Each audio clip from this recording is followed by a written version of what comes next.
If there's any slide that you actually pay attention to, I'd really appreciate it, it's this one. Okay, the comment threads on Twitter mean jack shit for what your actual self-esteem is. Okay, I love gymnastics and I love the gymternet, but I also despise gymternet Twitter because you can't, why do you think I have a podcast, right? You can't actually have a discussion or a healthy, logical, rational conversation with somebody unless it's face-to-face in a long-form setting.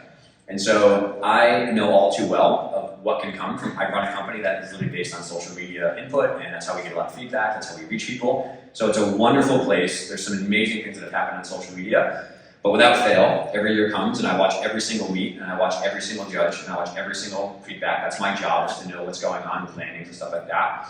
Then I go on Twitter, and I see JimStan77 say how she can't believe she took that deduction landing, and oh my God, what a piece of crap those judges. I'm like, do you hear yourself right now? Like you are, like think about what it takes for someone to go out of their way to go on Twitter and just trash you based on a score at a meet from UCLA. It's like very, very hard for me to understand how people take time out of their day, but some people, that's how they get their kicks, man. That's what they love to do, is whether their life is not awesome and they want to drag people through the mud, or they want the attention on Twitter. But the problem here is that when, you know, us as coaches or judges or whoever think that actually makes a difference on our self-esteem. Like nothing that you guys do in gymnastics, hopefully, is making a negative or a positive impact on your social self-esteem.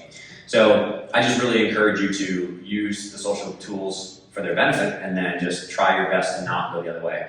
It's very hard to not do that, right? Again, I coach girls who are on TikTok, and I understand the reality of that. But you have to learn yourself and teach other people that nothing that happens on that platform should be reflective of how you feel about yourself.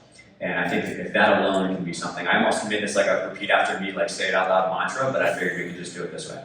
But yeah, I think that that's very, very important. It's just to realize that it's noisy out there, and that platform especially can be really brutal.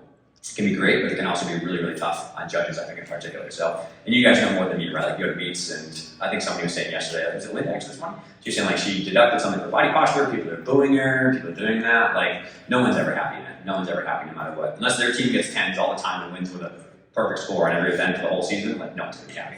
That's just the reality of fandom. So